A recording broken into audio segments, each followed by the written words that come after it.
Ano ba yan? Bakit kasi ngayon pa nag-brown out kung kailan magsisimula na yung paborito kong palabas? Ang dilim-dilim tuloy dito sa baryo natin. Nakakatakot. Baka biglang may dumating na aswang.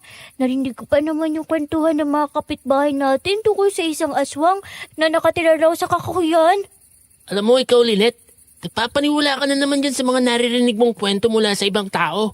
Walang aswang. Hindi totoong mga yan. Sabi ni nanay, katang-isip lang daw ang mga aswang para gawing panakot sa atin. Hindi. Tama siya, Ferdy. Paano kung sabihin ko sa inyong totoo sila? May mga aswang. At ako mismo, nakita ko ang isang aswang na pagala-gala sa paligid. May ikakwento ako sa inyo. Pero wag na wag niyo itong ipagsasabi kahit kanino, ha? Nung isang gabi, pinagalitan ako ni nanay dahil mababa ang grades ko. Nasaktan ako at nagalit, kaya tumakbo ako palabas ng bahay.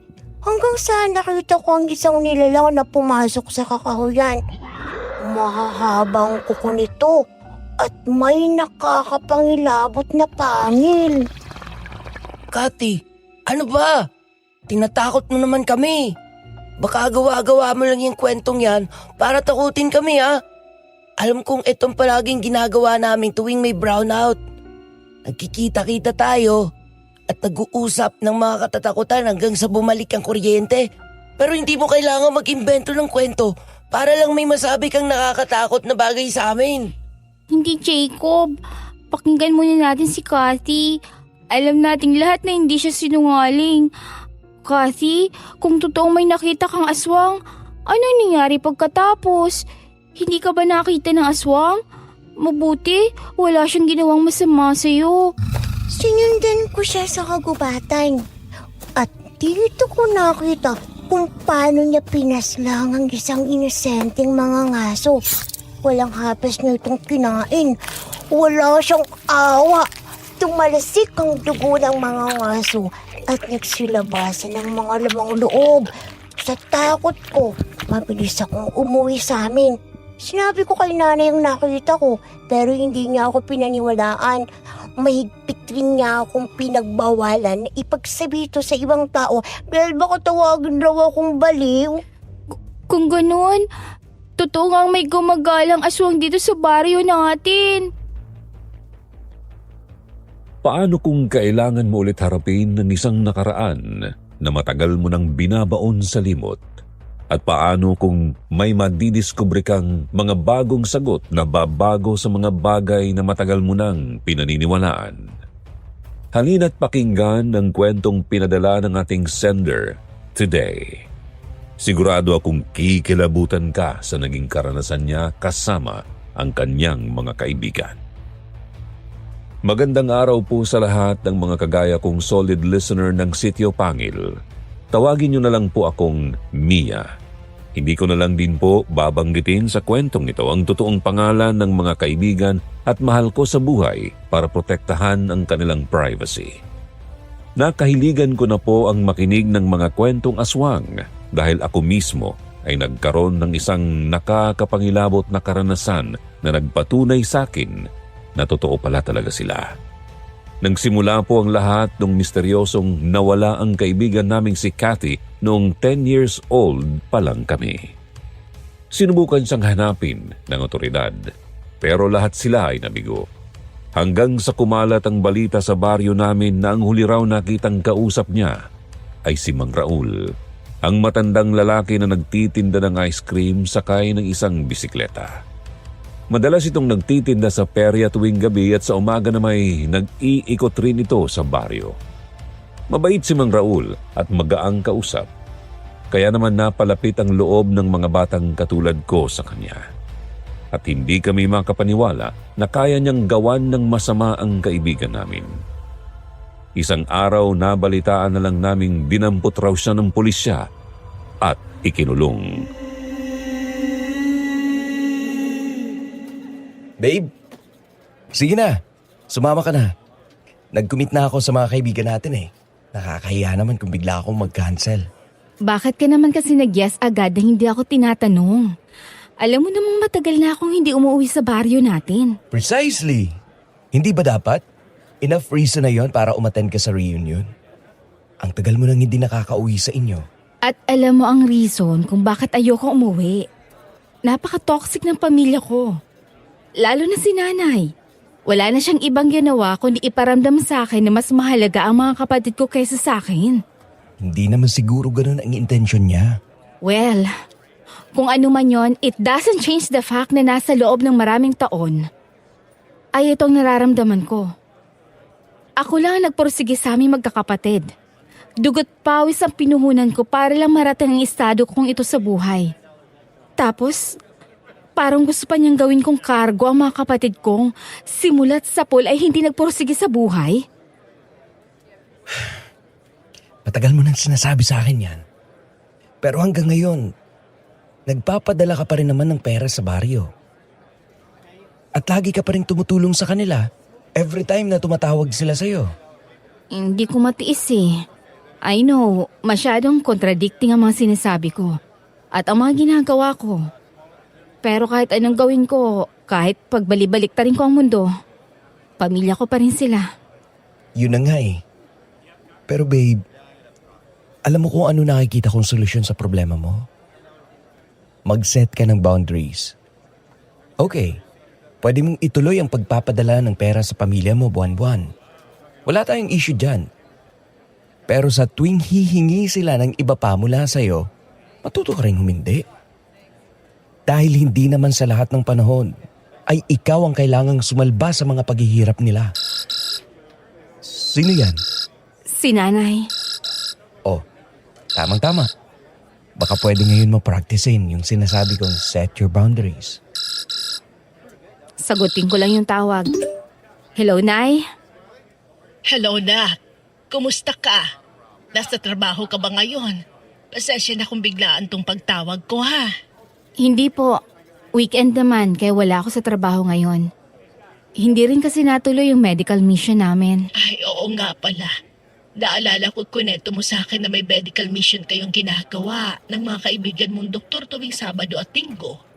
Bakit po kayo napatawag? Napatingin ako kay Jacob habang kausap ko si nanay sa phone.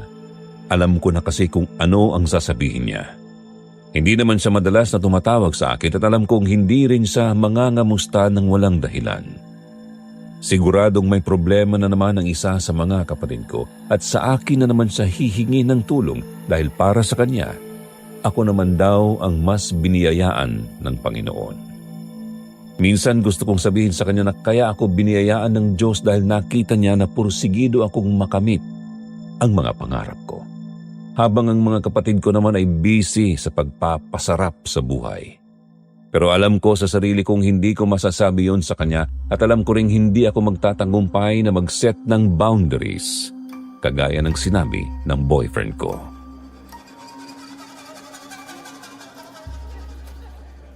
May importante sana akong sasabihin sa iyo, anak. Ano po yun? Hindi ka ba nagbasa ng dyaryo kaninang umaga? Hindi po. Bakit? Anak, huwag ka sana mabibigla dito sa sasabihin ko, ha? Nay, please. Diretsuhin niyo na po ako. Kinakabahan naman po ako sa inyo eh. Si Mang Raul. Nakalaya na. Ano? Babe, anong problema? Nay, paano siya nakalaya? Ang akala ko'y mabubulok na sa kulungan ng halimaw na yon. Hindi nila dapat pinalaya ang kriminal na yon. Pasensya ka na, anak. Hindi ko alam kung paano ko to sasabihin sa iyo.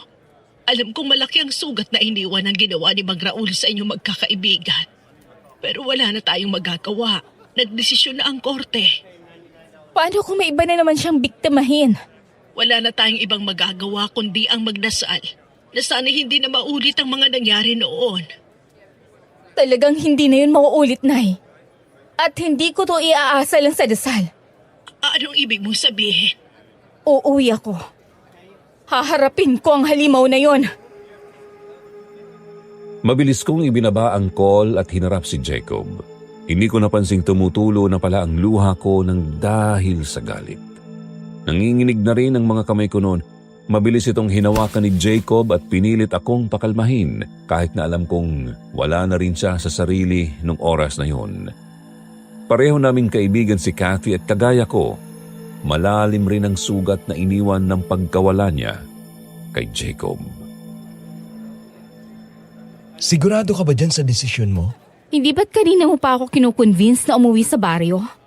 Para sa reunion. Hindi para sa ganitong rason. It doesn't matter. Pwede nating gamitin ang reunion na to para makapagplano ng maayos. Plano? Haharapin natin si Mang Raul. Babe, Hindi na tayo yung dating mga bata na walang kalaban-laban. Ngayon, kaya na natin siyang harapin at ipamukha sa kanya kung paano niya sinira ang buhay natin magkakaibigan. sigurado akong wala na siyang kalaban-laban sa atin ngayon. Matandang-matanda na yon. Ano ngayon? Siya pa rin ang pumatay sa kaibigan natin. At kailangan niya pagbayaran ang kasalanan niya. Tama ka. At kailangan rin nating masiguro na wala ng ibang batang masasaktan ng dahil sa kanya. Sa loob ng maraming taon, hindi ko inasahang darating ang araw na babalik ako sa baryo namin sa Eastern Samar. Bukod kasi sa ayokong makaharap ang pamilya ko, marami ring iniwang sugat ang baryong ito sa akin. Alam ko na lalo ko lang maaalala si Kathy pag pumunta ako dito. Sa aming magbabarkada, ako ang pinaka-close kay Kathy. Kami naman kasi talaga ang unang naging magkaibigan noon. Pinagtanggol niya ako sa mga nambuli sa akin. May pagka-loner din ako nung bata pa ako, kaya siya rin ang nagpakilala sa akin sa mga kaibigan niya. Sobrang bait ni Kathy sa akin at tinuring niya ako na parang kapatid. Kaya naman sobra akong naapektuhan ng kanyang pagkawala. Naku anak, sobrang saya ko na umuwi ka. Ay, kumain ka ng mabuti ha. Niluto ko lahat ng paborito mo. Salamat po. Balita ko magre-reunion daw kayong magkakaibigan. Opo, sina Lynette ang nag-organize. Ay talaga? Ay di ba sa Japan na siya nagtatrabaho ngayon? Opo, uuwi daw siya para sa pista dito sa baryo. Pareho kayong magkakaibigan na matagal lang hindi nakakauwi dito. Kaya nakakatuwa naman na nandito kayo ngayon at makakapag-bonding na ulit kayo. Si Jacob pala. Nasa bahay na po nila. Mabuti. Anak, wag mo sana mamasamain ito ha. Pero nag-aalala ako sa'yo. Bakit naman po? Yung tungkol sa plano mo. Wala kang dapat na ikatakot. Kaya na namin ang mga Raul na yun. Hindi na kami mga bata. Pero, Nay, please. Pagod ako. Wala akong panahon makipag-argumento. Isa pa, buo na ang desisyon ko. Hindi niyo na po ito mababago. Kinagabihan, sinundo ako ni Jacob at pumunta kami sa isang restaurant sa bayan. Doon kami nag-dinner kasama ang mga kaibigan naming sina Lynette at Ferdy. Hindi pa rin sila nagbabago, maiingay at makukulit pa rin, kaya naman nagtawanan kami buong gabi. Madalas ko naman silang nakakausap sa phone pero iba pa rin talaga sa personal, para bang kahapon lang kami huling nagkita. Pero pareho kaming natahimik nang mapag-usapan namin si Kathy. Mas masaya siguro tayo ngayon kung kasama pa rin natin si Kathy. Sinabi mo pa, alam niyo namang siya ang pinakamaingay sa ating lahat. Palagi mo nga siyang inaasar nun na parang machine gun yung bibig niya. Ayaw kasing tumahimik kaya palagi tuloy tayong napapahamak sa klase. Kung nandito pa si Kathy, sa tingin ninyo, ano kayang buhay niya ngayon? Doktor. Sigurado ako naging doktor rin siya. Mismo, di ba? Mula noon, pangarap niya na maging doktor. Oo, kaya nagpursige talaga ako. Gusto ko kasi nga ako ang tumupad ng pangarap namin. Tuwing may ginagamot ako, pakiramdam ko ay kasama ko si Kathy. At napapasaya ko siya sa mga ginagawa ko. Sigurado akong proud na proud siya sa'yo, Mia. Dati pa lang naman, siya na talagang #1 supporter mo At sigurado akong inggit na inggit siya sa iyo ngayon. Di ba gusto niyang pumunta ng Japan kasi mahilig siya sa animes? Tapos ikaw sa bansang Japan na nagtatrabaho. Sinasabunutan na siguro ako nun sa inggit. Grabe no? Na-prove talaga natin na totoong pagkakaibigan natin. Biruin ninyo, ilang taon na nakakalipas. Pero hanggang ngayon ay solid pa rin tayo. Hindi rin. Feeling ko kasi pinaplastic lang tayo nitong si Lynette. Hoy, kapal na mukha mo. Prove me wrong. Ilabas mo na mga pasalubong namin. Ano yon? Ikaw ang galing sa abroad dito, di ba? Tapos wala ka man lang dinala para sa amin? Nasa bahay, maghintay ka. Masyado ka namang atat. Hindi pa nga ako nakakapag-ayos ng gamit dahil dumiretso agad ako dito. O sige. Tsaka ako nababawi ng sinabi ko pag nasa mga kamay na namin ang chocolates. Para ka talagang gago. Gusto kong harapin si Mang Raul. Natahimik silang lahat nang bigla akong nagsalita at tiningnan sila ng seryoso. Ilang segundo rin silang hindi nakapagsalita at parabang pinag-iisipan kung paano mag-react. Hindi ko intensyong sirain ang gabi namin lalo na't ngayon lang kami nagkita ulit pagkalipas ng maraming taon. Pero ayoko ring magsayang ng panahon kaya sinabi ko na agad ang kanina ko pa gustong sabihin sa kanila. Sorry, Mia. Pero para saan pa? Nakulong na siya. At alam kong galit tayo dahil nakalaya siya pero wala na tayong magagawa para baguhin pang mga nangyari. Agree ako kay Lynette. Alam kong hindi madali ito para sa atin. Pero ano pa bang makukuha natin sa matandang yun? Gusto kong iparamdam sa kanya ang sakit na naramdaman at nararamdaman pa rin natin ngayon. Gusto kong malaman kung ano ang ginawa niya kay Kathy. At higit sa lahat, gusto kong makasigurong hindi na mauulit ang nangyari noon. Guys, mapupunta lang sa wala ang pagkamatay ng kaibigan natin kung mangyayari pa ito sa ibang mga bata. Delikado si Mang Raul.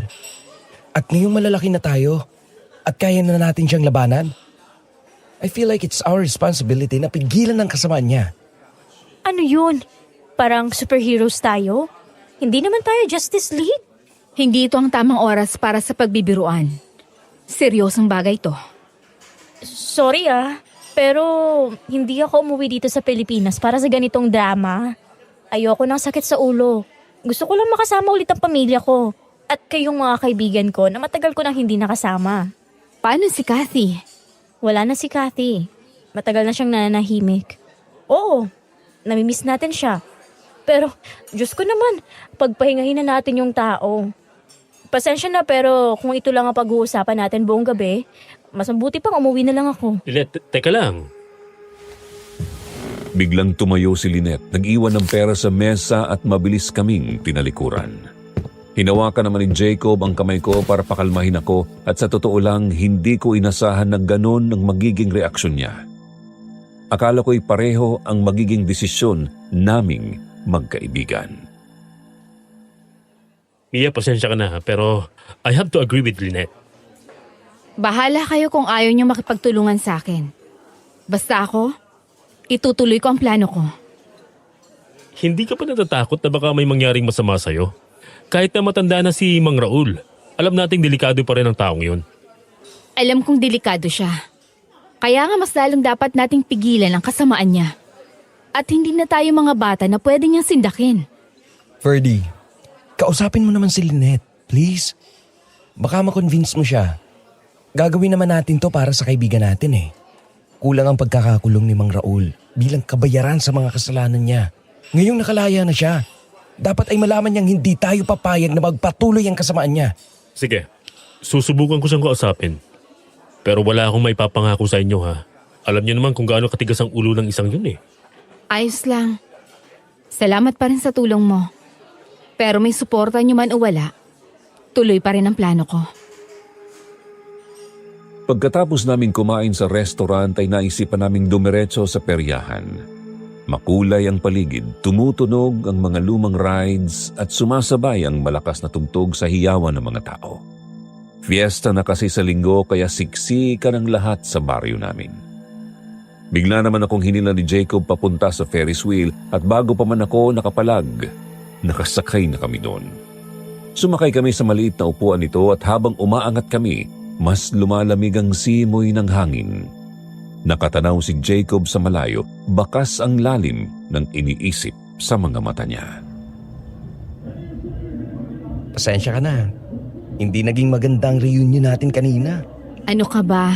Hindi mo naman kasalanan yun. Sana talaga makonvince ni Ferdy si Lynette. Kailangan natin siya sa planong to. Mas maganda sana kung kumpleto tayong magkakaibigan eh. Okay lang kung ayaw niyang tumulong, Jacob. Naiintindihan ko naman siya. Hindi madaling balikan ang lahat. Pero kagaya ng sinabi ko kanina, itutuloy ko ang plano kahit anong mangyari. Sasamahan kita. Hinding-hindi ako aalis sa tabi mo. Salamat. Ngunit tumigil ang Ferris wheel at nakababa na kami ay biglang nabasag ang masayang ingay ng perya. Isang matinis na tili ang nangibabaw. Narinig namin ang isang babae na nagsisigaw sa gitna ng perya. Sabog ang buhok niya at wala siyang tigil sa pagtawag sa pangalan ng anak niya. Nawawala raw ito at kanina niya pa hinahanap. Nagkatinginan kami ni Jacob. Parang binuhusan ako ng malamig na tubig at nakita ko rin sa mga mata niya ang parehong takot na naramdaman namin noon. Ang araw na bigla na lang naglaho si Cathy at hindi na muling bumalik. Sa gitna ng kaguluhan ay napadako ang tingin ko sa isang madilim na sulok malapit sa likuran ng mga stall ng barilan. Doon nakatayo ang isang lalaking may baluktot na tindig. Si Mang Raul. Mas maputi na ang buhok niya ngayon at mas malalim ang mga kulubot sa muka pero hindi pa rin nagbago ang titig niyang parang nanunuot sa kaluluwa ko. Kumulo ang dugo ko nang makita ang taong nasa likod ng pagkasira ng buhay naming magkaibigan. Si Mang Raul. Ano? Nandito si Mang Raul. Teka, saan ka pupunta? Babe, bumalik ka nga rito.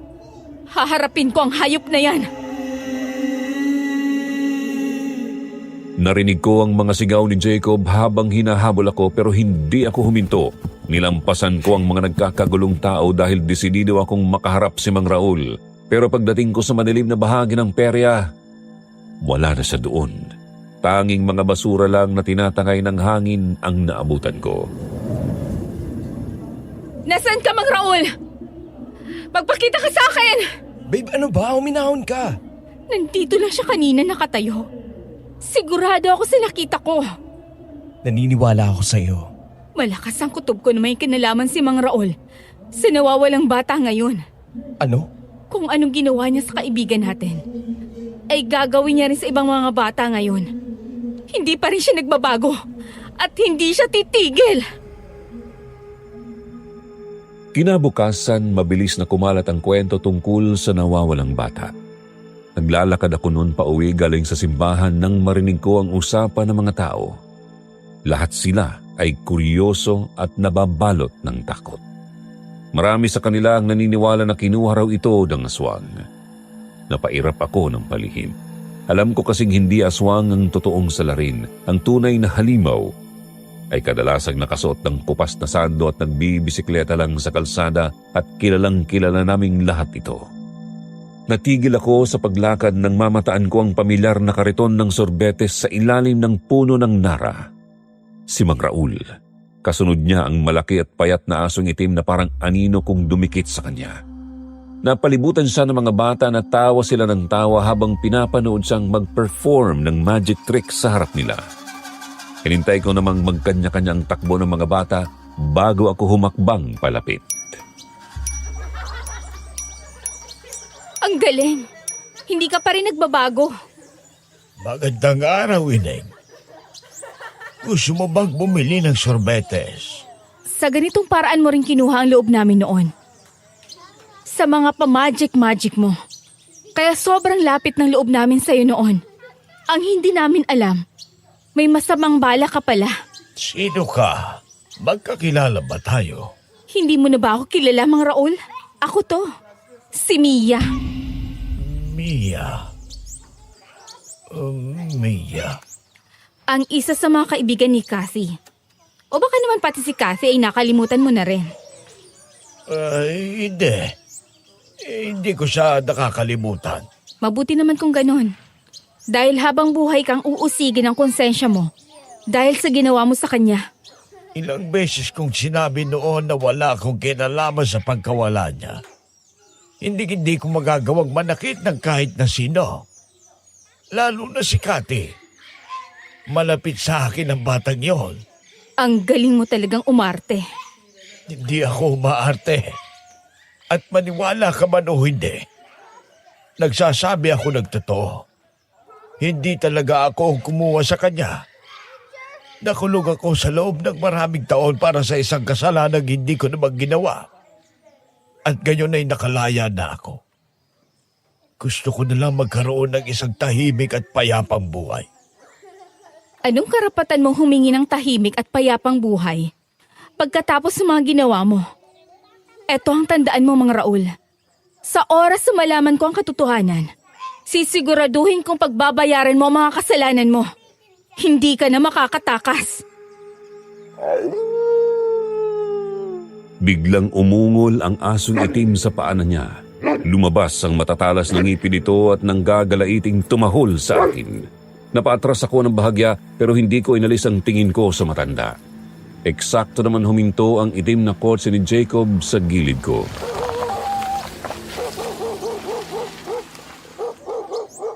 Babe, anong ginagawa mo dito? Kinakausap ko lang si Mang Raul. Pupunta ako sa inyo. Halika na. Sumakay ka na. Hindi pa tayo tapos, Mang Raul. Mabuti pang umalis ka na lang, Ineng. Kung pagbibintangan mo lang ako. Magkaiba ang pambibintang sa pagsasabi ng totoo. Babe, halika na. Binigyan ko ng isang masamang tingin sa Mang Raul bago ako sumakay sa kotse. Gusto kong maramdaman niya na hindi ko siya titigilan. Nakalaya man siya pero hindi ibig sabihin nito ay nakatakas na rin siya sa kasalanang nagawa niya. Hindi ko hahayaang mangyari yun. Babe naman, ba't mo siya nilapitan ng mag-isa? Hindi ko naman kasi ine-expect na makakasalubong ko siya. Ayoko namang sayangin yung pagkakataon. Huwag mo nang uulitin yon. Alam mo namang delikado si Mang Raul. Tirik na tirik ang araw at may mga tao naman sa paligid. Wala siyang magagawang masama sa akin. Anyway, kausap ko si Ferdy kanina. Gusto raw makipagkita ni Lynette sa atin mamaya. Mukhang napa-oo na rin ni Ferdy si Lynette na sumama sa plano natin. Mabuti naman. Kinagabihan, nagkita-kita kami sa isang maliit na kainan sa tapat ng perya. Rinig hanggang doon ang ingay ng Ferris wheel at ang sigawan ng mga tao pero mabigat ang atmosphere sa lamesa namin. Medyo awkward dahil sa nangyari nung huling beses kaming nagkita. Anak ng kapitbahay namin yung batang nawawala ngayon. Ito ang naging dahilan kung bakit nagbagong isip ko. Naniniwala kami na posibleng si Mang Raul ang nasa likod nito. Wala tayong ebidensya dyan. Mahirap ang bintang. At baka tayo pang mabulok sa bilangguan. Yan ang plano ko. Ang maghanap ng ebidensya magpapatunay na isang mamamatay tao nga si Mang Raul. Kailangan niyang makulong ulit at pagbayaran ng mga kasalanan niya hanggang sa mamatay siya. Baka naman kasi aswang talagang matandang yon. Yan ang kumakalat na chismis eh. Pwedeng tumigil ka na. Puro ka biro eh. Ito naman, napakasungit. Ano bang kinakain mo sa Japan? Lamang loob ng mga taong may ingay. Hala, di ikaw pala totoong aswang dito. Pwede ba? 2005 na. Nagpapaniwala ka pa rin sa mga aswang? Tama na yung pagbabangayan ninyong dalawa. Aswang man o mamamatay tao ang kalaban natin. Iisa lang sigurado. Kailangan natin siyang pigilan bago pa may sumunod kay Cathy. Pagkatapos kumain, nagdesisyon kaming pumunta sa bahay ni Mang Raul para magmasid. Huminga ako ng malalim bago namin binaybay ang daan papunta sa dulo ng baryo. Walang mga poste ng ilaw doon at ang tanging liwanag lang namin ay ang headlight ng kotse ni Jacob na parang nilalamon ng naglalakihang puno ng balete sa gilid ng kalsada. Aaminin kong kinakabahan ako nung oras na yon pero pinilit kong tapangan ang sarili ko. Bakit naman kasi ang layo-layo ng tirahan ng matandang yun? Nasa pinakadulo pa talaga ng baryo. Huwag ka na magreklamo. Mas malayo pa rin naman ang Japan eh. Alam mo ikaw, nakakainis ka. Konti na lang papatulan na kita eh. Ala, sorry Lynette. Kaibigan lang ang tingin ko sa'yo, no? Ang kapal ng mukha mo. Shh! Tama na yan. Baka mag-away pa rin kayo mamaya habang nagmamasid tayo. Ha? Talagang mahuhuli tayo sa lagay na yan. Iwan na lang kayo natin to si Ferdy dito sa gitna ng kalsada. Asungot eh. Uy, wag naman. Nandito na tayo. Sinalubong kami ng amoy ng nabubulok na dahon at basang lupa pagkababa namin ng kotse. Naglakad pa kami ng konti sa madilim na daan hanggang sa natanaw namin ang dampa ni Mang Raul sa gitna ng mga nagtataasang kawayan. Walang ibang bahay sa paligid. Nakaupo ang matanda sa isang tuod ng puno sa harap ng maliit na siga. Nakabantay naman sa tabi niya ang kanyang itim na asong nanlilisik ang mga mata sa dilim. Ang creepy tingnan ng itsura niya sa dilim. Parang halimo sa horror movies. Kakanood mo yun ng mga nakakatakot na pelikula eh. Ang laki-laki mo na, duwag ka pa rin. Eh, kung suntukin kita dyan. Tama na yan. Pre, ano bang gagawin natin dito? Magpapaka-stalker lang ba tayo buong gabi? Wala tayong gagawin sa ngayon. Oobserbahan lang natin ang kilos niya kung may makikita tayong kakaiba. Gabi ngayon. Paano kung totoong aswang nga siya at biglang mag-transform sa harap natin? Hindi ba kayo natatakot? Shh! Biglang tumayo si Mang Raul na parabang naramdaman ang presensya namin. Nagkatinginan kami at parehong pinigilan ang aming paghinga. Tumingin siya ng diretso sa pinagtataguan naming mga puno. Mabuti na lang at madilim ang paligid kaya hindi niya kami nakita. Sino yan? May tao ba dyan? Lagot, mukhang mahuhuli niya tayo. Umalis na kayo. Huwag nyo nang hintaying maubos pa ang pasensya ko. Nagdesisyon kaming umalis na lang muna dahil nag-alala kami na baka makita niya kami. Daan-daan kaming naglakad pabalik sa kotse. Kaagad naman itong pinaandar ni Jacob palayo sa lugar na yon. Pareho kaming tahimik. Iniisip pa rin ang nangyari kanina. Kailangan nating bumalik dito na may dalang ebidensya. Paano naman kaya tayo makakakuha ng ebidensya laban sa kanya? Sa totoo lang, hindi ko alam. Pero hindi tayo pwedeng sumuko. Hindi ko pa rin maintindihan kung paano niya nalamang may nagmamasid sa kanya. Sobrang hina na nga naman boses natin kanina. At halos hindi na nga rin tayo gumalaw. Para lang hindi makalikha ng ingay. Sigurado akong matalas ang pandinig ni Mang Raul. Magaling rin siyang makiramdam. Mukhang totoo ang aswang siya. Hindi pa tayo sigurado dyan. Posibleng sanay lang talaga siya makiramdam sa paligid niya. Natigilan kami nang biglang makarinig ng malakas na kalabog sa bubong ng kotse. Bigla ring inapakan ni Jacob ang preno kaya muntik na kaming subobsob. Ano yun? Parang may something sa bubong ng kotse. Ang lakas ng kalabog na yon. Umalis na tayo dito, please. Ayoko na dito. Babe, ba't ka biglang nagpreno? May nakita akong dumaan. Imposible yung sinasabi mo, Jacob. Walang tao sa gitna ng daan sa gantong oras. Tama. Ang dilim-dilim kaya dito. Sino namang taong nasa katinoan na maglalakad dito? Paano kung sinundan tayo ni Mang Raul? Ano? Hindi ko ma-explain pero pakiramdam ko ay may nakamasid sa bawat kilos namin nung oras na yon. Hindi na sumagot si Jacob pero napansin kong lalabas siya ng kotse. Binuksan niya ang pinto at inilabas ang kanyang baril. Nagulat ako dahil hindi ko inasahang may dala pala siyang baril. Babe, teka lang. Huwag ka nang lumabas. Masyadong delikado. Tama si Mia, pre. Umalis na lang tayo dito. I-check ko lang kung anong nasa labas. Tsaka may dala naman akong baril. Kaya kong ipaglaban ang sarili ko. Bakit ka nagdala ng baril? Hindi ko alam na marunong ka palang humawak niyan. Delikadong bagay itong pinapasok natin, babe. Kailangan handa tayo sa kahit anong posibleng mangyari. Sa bagay, may point si Jacob. Sandali lang ako. Dito lang kayo. Diretsong bumaba ng kotse si Jacob pero hindi kami nagpapigil sa kanya at bumaba rin kaming tatlo kahit nakabado kami. Malamig ang hangin sa labas at tahimik ang paligid. Masyadong tahimik. Tanging mga huni ng kuliglig lang ang narinig namin. Walang tao. Pre, sure ka bang may nakita ka talagang tao kanina? Oo, pre. Hindi ako pwedeng magkamali sa nakita ko. Hindi kaya multo yon? Una aswang. Ngayon naman multo. kung ano-ano na lang talagang pinaniniwalaan mo. Napaka-epal mo talaga.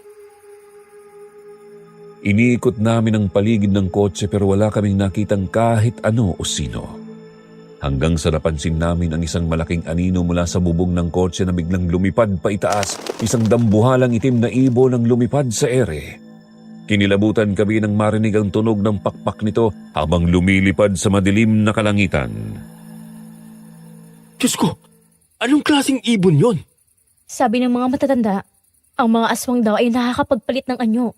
Nagiging aso o malaking ibon. Ayan ka na naman sa mga aswang-aswang na yan eh. Tinatakot mo na naman kami. Hindi ko kayo tinatakot. Nagsasabi ako ng totoo. Mia, Jacob, tara na. Umalis na tayo dito at baka kung ano pang mangyari sa atin. Nakakatakot naman ang lugar na to. Mang Raul! Hoy Mia, ba't ka sumisigaw? Ano ka ba? Gusto mong galitin yung aswang? Kung naririnig mo ako, Mang Raul, hindi kami natatakot sa'yo.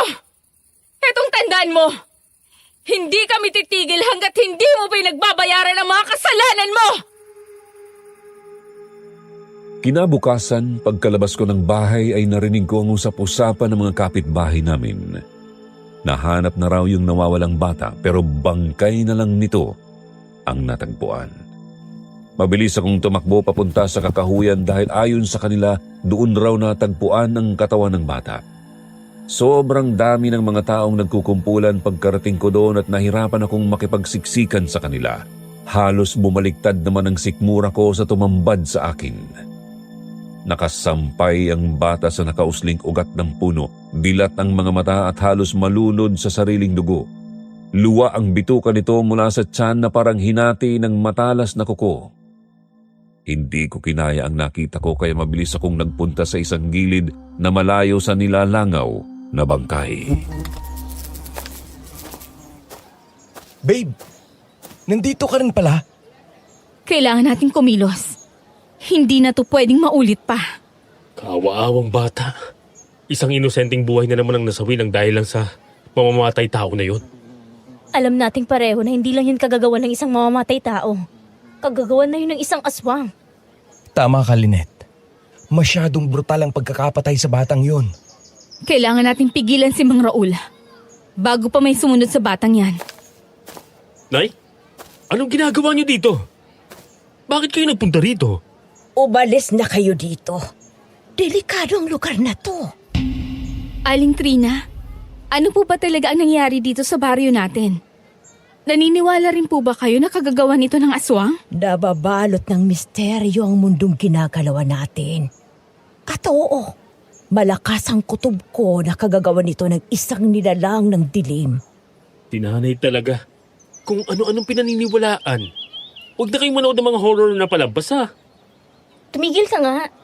Alam mo, mas may kwenta pang kausap yung nanay mo kaysa sa'yo. Aling Trina, ano pong pwede namin gawin para matigil ng lahat ng to? Wala. Wala kayong magagawa. Masyadong malakas at makapangyarihan ang mga nilalang ng dilim. Hindi niyo sila magagawang labanan. Kaya umuwi na kayo. Parang awa niyo na. Pero Mag-ingat kayo. Hindi basta-bastang sumusuko ang isang aswang. Huwag kayong magpakabayani. Naabutan ko si nanay na naglalaba nang makauwi ako sa bahay. Narinig ko ang tunog ng pagpalo ng pala-pala sa basang damit. Nakatalikod si nanay sa akin at seryosong nagkukuskus sa harap ng batsa. Diretso na sana ako sa kwarto nang hindi tumitingin sa kanya pero tumigil ang tunog ng tubig. Ayoko kasing makausap sa hanggat maaari pero napahinto ako nang marinig ko siyang tinatawag ako. Mia anak, saan ka nang galing? nagpunta lang po ako saglit sa kakahuyan.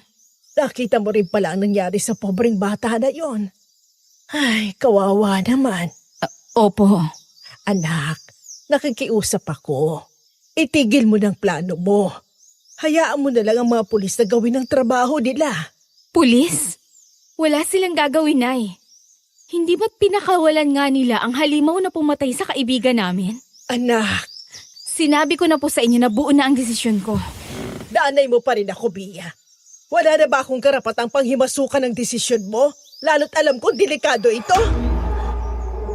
Sinalubong ko ang tingin niya at sa puntong yun ay pareho ng nanlilisik ang mga mata namin sa galit. Hindi ko na napigilan ang paglabas ng emosyong matagal ko nang kinikimkim. Huminga ako ng malalim para pakalmahin ang sarili ko pero hindi ako nagtagumpay. Siguro'y punong-puno na talaga ako noon kaya lumabas na ang galit ko. Karapatan? Ngayon wala yata naalala yan. Wala ka namang pakialam sa akin eh. Wala kang pakialam kung mapahamak ako o hindi. Anong sinasabi mo? Anak kita! Anak na ginagawa mong bangko. Bastos kang bata ka! Bakit, Nay? Masakit bang marinig ang katotohanan? Gusto mo lang naman ako mabuhay para may katulong ka sa pagpapakain sa mga kapatid ko. Yung mga kapatid kong ayaw magsumikap dahil alam nilang nandito ako para sa inyo. Ginagatasan niyo lang ako hanggang sa maubos ako, di ba? Nagkakamali ka! Kaya please lang, huwag mong sabihing nag-aalala ka sa akin. Takot ka lang na mawala ng taga-sustento. Natigilan si nanay sa kanyang narinig. Sigurado akong hindi niya inasahan na masasabi ko ang mga bagay na yon. Nakita ko ang pagpatak ng luha sa kulubot niyang pisngi pero hindi ito sapat para pahupain ang galit ko. Aaminin kong may bahagi ng puso ko ang nakonsensya dahil nasaktan ko siya. Pero mas nagibabaw pa rin ang galit at pagod na nararamdaman ko. Hindi ko na hinintay ang sagot niya dahil malabo na ang paningin ko sa luhang kanina ko pa pinipigilan. Tinalikuran ko siya, mabilis na pumasok sa kwarto at binalibag ang pinto ng buong lakas. Buong araw akong hindi lumabas ng kwarto dahil ayokong makausap si nanay. Nagpasalamat na lang din ako at hindi niya ako inistorbo. Aaminin kong may parte ng pagkatao ko ang nagsisisi sa mga binitawan kong salita lalo na't alam kong nasaktan ko si nanay. Pero mas mabuti na rin siguro na nasabi ko sa kanya ang mga bagay na matagal ko nang gustong sabihin. Kinagabihan saka na ako lumabas ng bahay para pumunta sa lamay nung batang natagpo ang patay sa kakahuyan. Closed casket ang nangyaring lamay dahil sa kinahinatnan ng bangkay nito. Halos buong baryo ang nandun para makiramay. Rinig ko ang bulungan ng mga matatanda, ang kalansing ng mga barya sa lamesa ng sugalan at ang hikbi ng mga mag-anak sa loob. Nakaupo naman ako sa tabi ni Jacob at ng mga kaibigan ko. At alam kong napansin nila ang katahimikan ko kaya naman sinabi ko na sa kanila ang nangyari kanina. Nagkasagutan pala kayo ni Aling Iseng. Kaya ganito ang mood mo ngayon. Alam mo, gets kita. Matagal mo nang na-share to sa amin eh. Siguro napuno ka na kaya sumabog ng emosyon mo. Tama ka. Hindi ko na nga napigilan ang sarili ko. Kaya nasabi ko na sa kanya mga bagay na matagal ko nang gustong sabihin. Huwag kang mag-alala, babe. I'm sure na magiging okay rin ang lahat sa inyong mag-ina. Thank you. Pero wag na lang nating problemahin ang issue namin mag-ina. May mas importanteng bagay tayong dapat unahin. Tama ka. Hanggang ngayon ay iniisip ko pa rin kung sino gumawa ng karumal-dumal na krimeng ito. Si Mang Raul nga ba? Shh! Inahan mo boses mo. Baka marinig tayo ng mga tao na pinagbibintingan si Mang Raul lang walang ebidensya. Ano ngayon? Halos lahat naman ng tao dito sa baryo natin. Si Mang Raul ang pinagbibintangan. Narinig ko nga mga kapitbahay namin kanina. Yan din ang pinag-uusapan nila. Kailangan na nating kumilos. Bibilisan na natin ang kilos natin.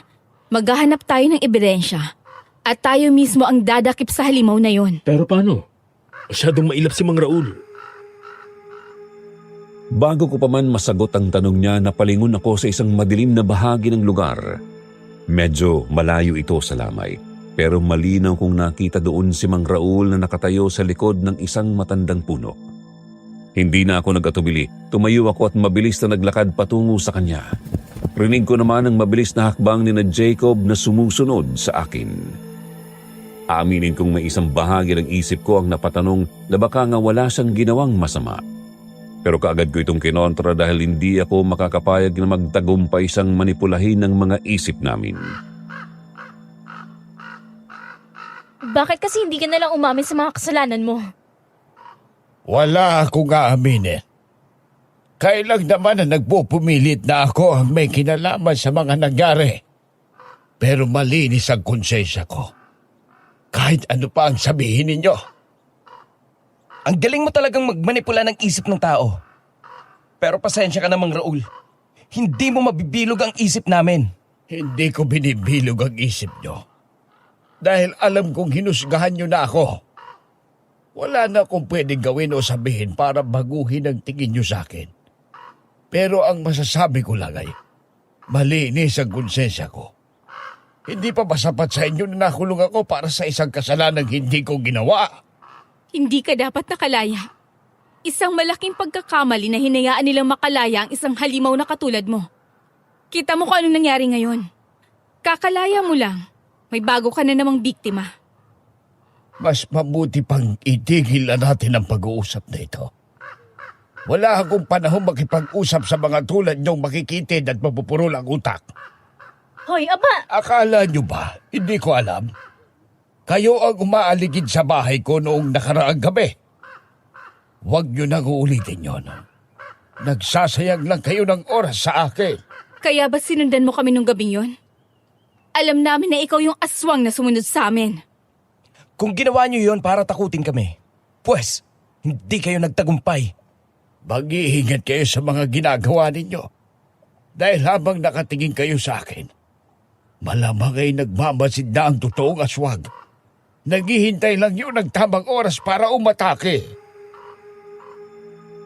Hindi na niya kami hinintay na makasagot. Tinalikuran niya kami at dire-diretsong naglakad palayo hanggang sa lamunin siya ng dilim ng mga puno. Nagkatinginan kaming apat at parehong hindi nakapagsalita. Hanggang sa nakauwi ako sa bahay, patuloy ko pa ring naiisip ang naging usapan namin. Kinabukasan ay nagpunta ako sa palengke para mamili ng pagkain. Dahil malapit lang naman ito sa amin ay naglakad na ako pauwi. Pero napatigil ako nang makasalubong ko na naman si Mang Raul sakay ang kalawangin niyang bisikleta. Nakasabit sa gilid nito ang makulay na kariton ng sorbetes. Gaya ng inaasahan, mabilis ang pinalibutan ng mga bata. Nanood ako mula sa malayo habang gumagawa na naman siya ng magic trick sa harap ng mga ito. Dinukot ni Mang Raul ang isang barya.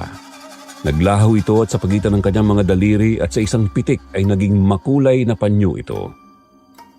Humalakhak ang mga bata at nagtalunan sa tuwa.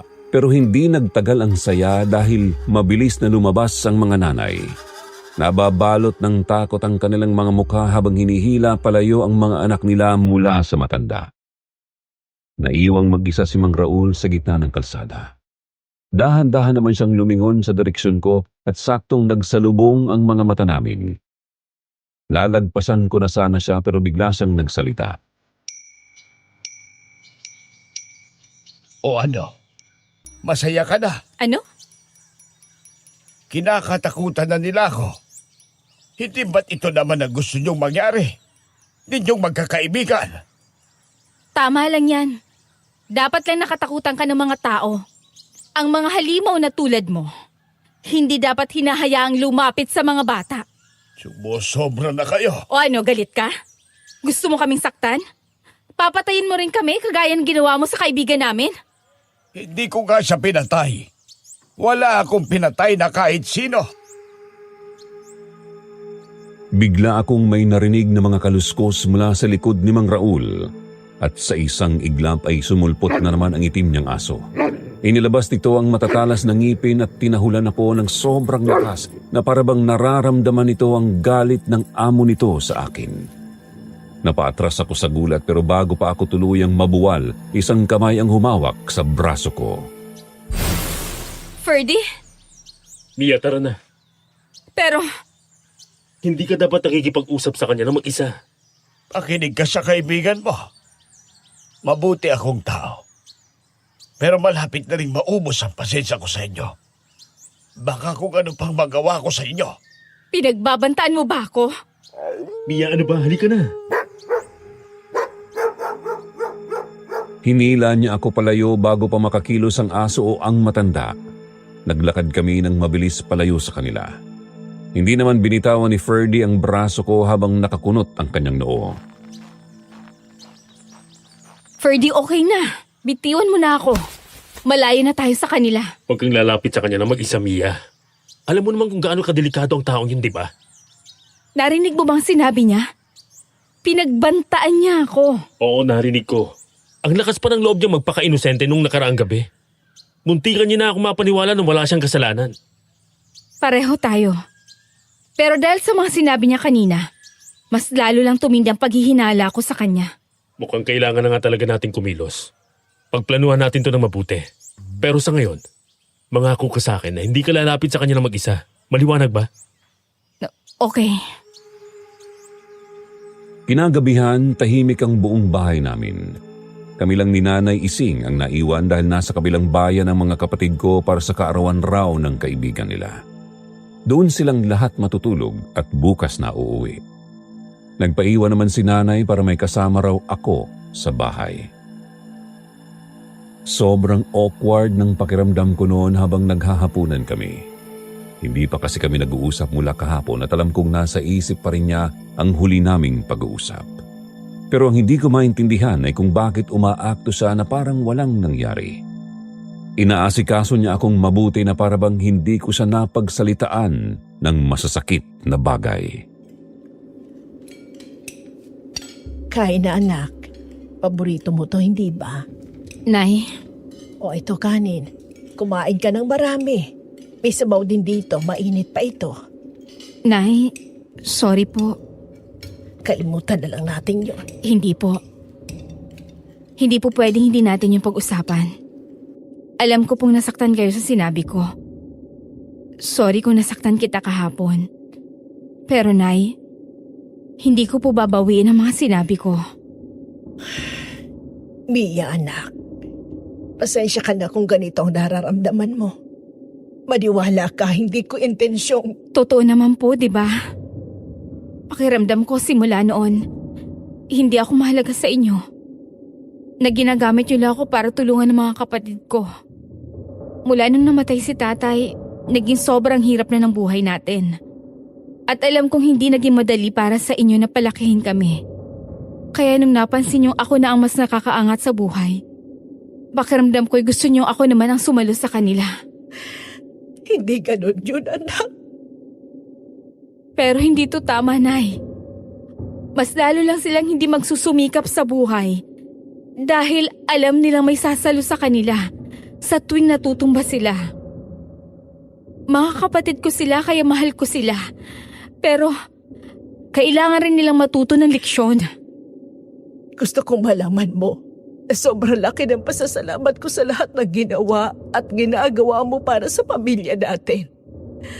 Naiintindihan ko naman ang punto mo. Pero bilang isang ina, masisisi mo ba ako kung hindi ko kayang makitang nahihirapan ang mga kapatid mo? Nahirapan din naman po ako bago ko narating ang posisyon ko ngayon. Hindi niyo alam kung anong hirap ang mga dinanas ko sa Maynila bago ako naging doktor. Minsan, isang beses lang ako kumakain sa isang araw. Naglalakad ako para makatipid sa pamasahe. Lahat tiniis ko para lang makamit ko ang mga pangarap ko at para makatulong sa inyo. Pero ayokong ganito na lang palagi ang buhay ko.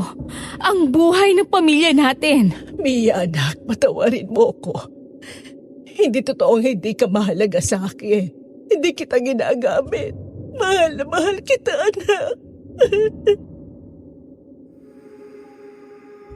Magsasalita pa sana ako nang bigla kaming nakarinig ng mga kaluskos sa labas ng bahay.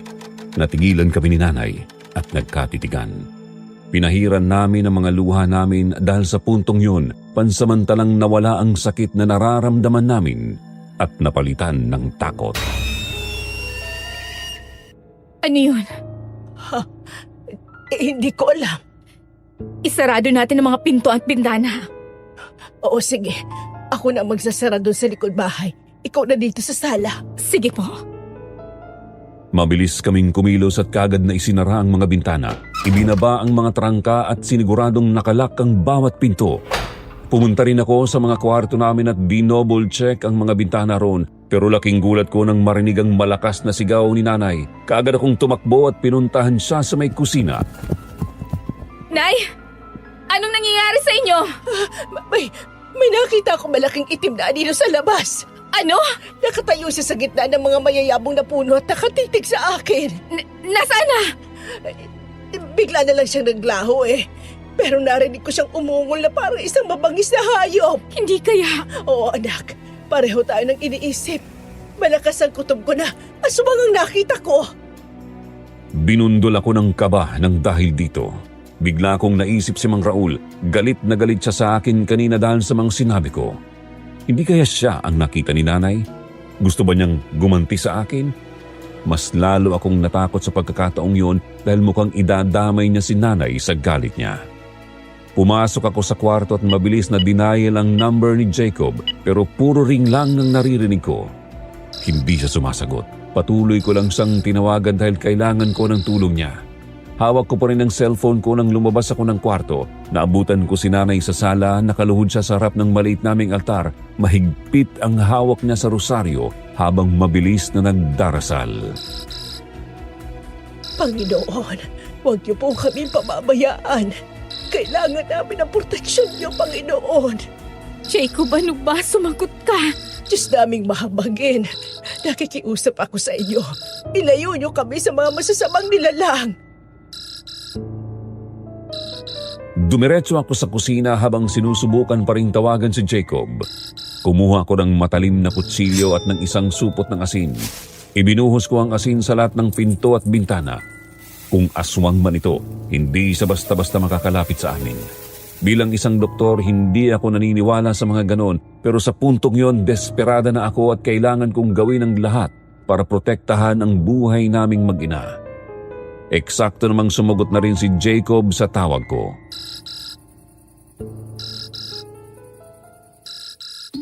Babe, sorry hindi ko nasagot agad ang tawag mo. May aswang sa labas ng bahay. Ano? May nakita si nanay na aswang sa labas ng bahay. May naririnig pa rin kami mga kaluskos hanggang ngayon.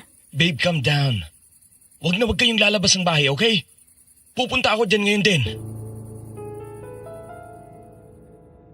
Huminga ako ng malalim at pinilit na pakalmahin ng sarili ko.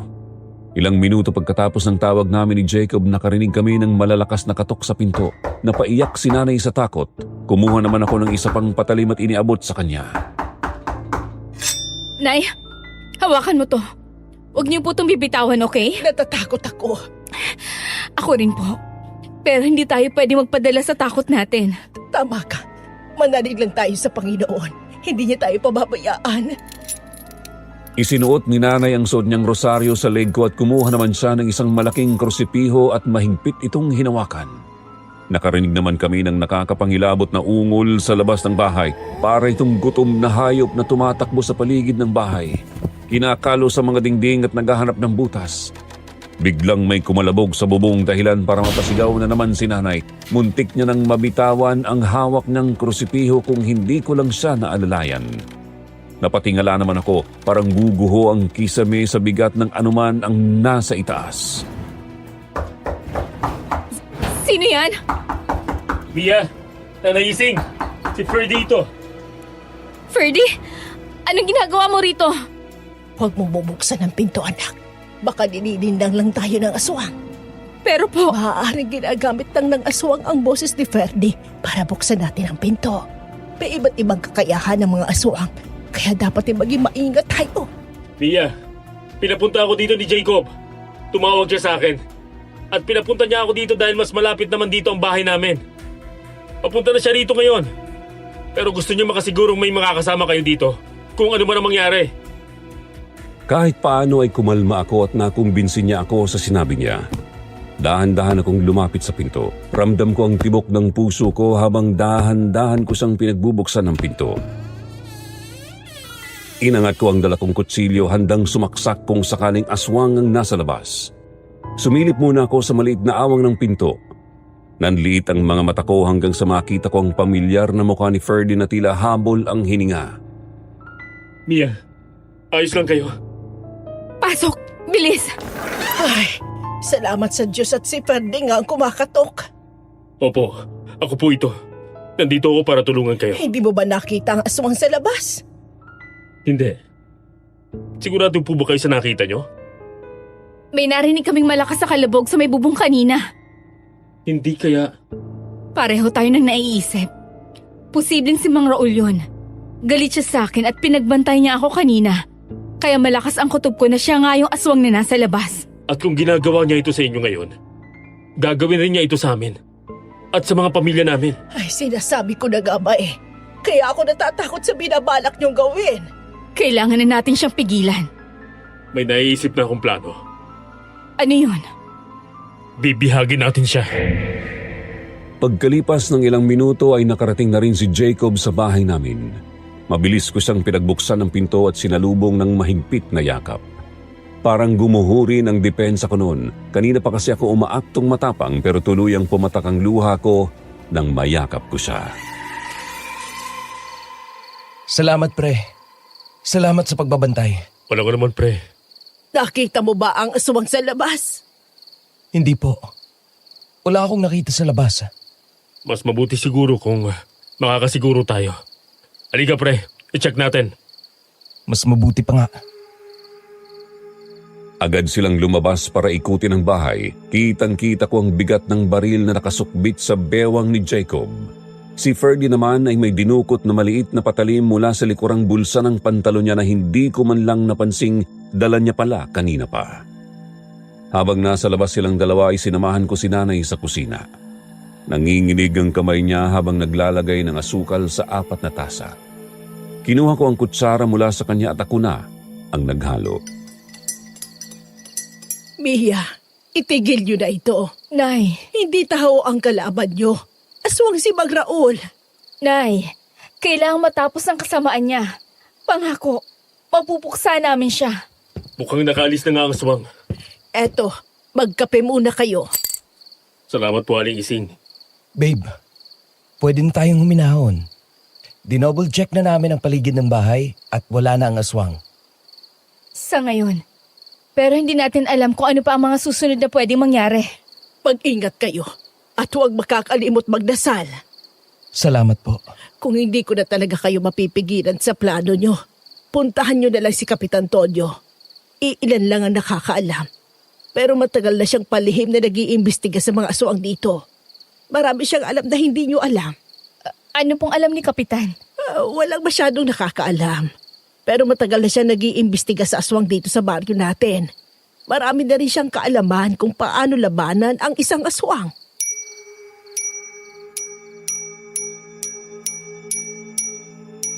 Napatigil kaming 4 sa pag-uusap nang marinig ang tunog ng kalembang ng sorbitero. Tumayo ang balahibo ko sa batok. Sino ang maglalako ng sorbete sa ganitong oras? Isa lang ang unang pumasok sa isip ko. Mabilis na sumugod sa labas sina Jacob at Ferdy habang nakasunod ako sa likuran nila. Lumingon kami sa kaliwat kanan pero tanging ang madilim na kalsada at ang huni ng mga kuliglig ang sumalubong sa amin. Walang tao, walang kariton. Hindi kaya isa itong babala? Anong ibig mong sabihin? Babala ito. Mula kay Mang Raul. Tama ka. Si Mang Raul lang naman ang alam nating naglalako ng sorbetes dito sa baryo. Napakahayop talaga ng matandang yon. Baka akala niya pwede niya tayong takutin. Pagkalipas ng 1 oras ay nagpaalam na si Ferdy. Hindi naman kami gaanong nag-alala sa kanya dahil malapit lang ang bahay nila at alam rin namin kaya niyang ipaglaban ng sarili niya. Nagdesisyon naman si Jacob na sa bahay namin matulog para may kasama kami ni nanay. Salamat sa pagsama sa amin, Jacob. Okay lang po. Gusto ko lang po makasiguro na magiging ligtas kayo. Minsan namamangha pa rin ako. Akalain mo ngang 2 batang laging nag-aasaran noon magkasintahan na ngayon. Oo nga po eh. Ako man ay hindi ko rin po in-expect na magkakagustuhan kami nitong anak ninyo. Basta na lang nangyari to nung nagtagpo ang mga landas namin sa Maynila. Ito siguro talaga ang plano ng Diyos para sa inyo. Nang makapasok na si nanay sa kwarto niya ay naupo kami ni Jacob sa sala. Pareho pa rin naming iniisip ang mga nangyari kanina. Huminga ako ng malalim at tiningnan siya. May plano si Ferdy. Ano raw?